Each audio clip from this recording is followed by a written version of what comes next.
तिकडे तुळजाभवानी मंदिरामध्ये फुलांची भव्य सजावटही करण्यात आलेली आहे। नवरात्र महोत्सवाची जय्यत तयारी तुळजाभवानी मंदिरामध्ये करण्यात आली आहे। तुळजाभवानी मंदिराच्या मुख्यद्वारासह गाभाऱ्यातही भव्य सजावट करण्यात आली आहे। तुळजापुरातील भवानी ज्योत घेऊन जाण्यासाठी राज्यभरातील तरुण तुळजापुरामध्ये दाखल झालेत। दरम्यान तुळजापुरातील सजावटीचा आढावा घेत भवानी ज्योत घेऊन जाणाऱ्या तरुणांशी संवाद साधलेला आहे आमचे प्रतिनिधी अप्पासाहेब शेळके यांनी।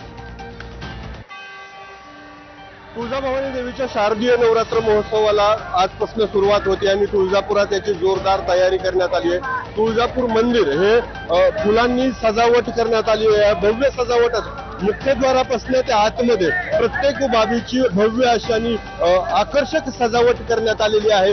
राज्यभरातून देशभरातून शेकडो भाविक लाखो भाविक या देवीच्या दर्शनासाठी नवरात्र महोत्सवाच्या काळामध्ये तुळजापुरात येत असतात। यावर्षी नवरात्र महोत्सवाला राज्य महोत्सवाचा दर्जाही देण्यात आलेला आहे आणि खास आकर्षण असतं तुळजापुरातलं म्हणजे भवानी ज्योत। की तुळजाभवानी देवीची भवानी जी ज्योत आहे ती घेऊन राज्याच्या कानाकोपऱ्यातले तरुण आहेत ते ज्योत घेऊन जात असतात। असंच एक कुठून आलात? जिल्हा सोलापूर। पंढरपूरहून कधी आलात होता तर आता कधी पोहोचणार? पंढरपूर काल रात्री आम्ही 8च्या दरम्यान हल्लो गावातून।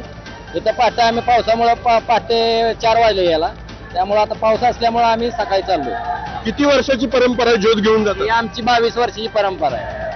राज्यभरातून इथं मंडळं येतात आणि ही भवानी ज्योत आपल्या गावामध्ये घेऊन जातात। ही शेकडो वर्षाची परंपरा आहे। हे मंडळ देखील 22 वर्षापासून अविरतपणे ही करत आहे आणि नवरात्र महोत्सवाची मोठी लगबग आहे ती आता तुळजापुरात पाहायला मिळते। अप्पासाहेब शेळके, एबीपी माझा, धाराशिव, तुळजापूर।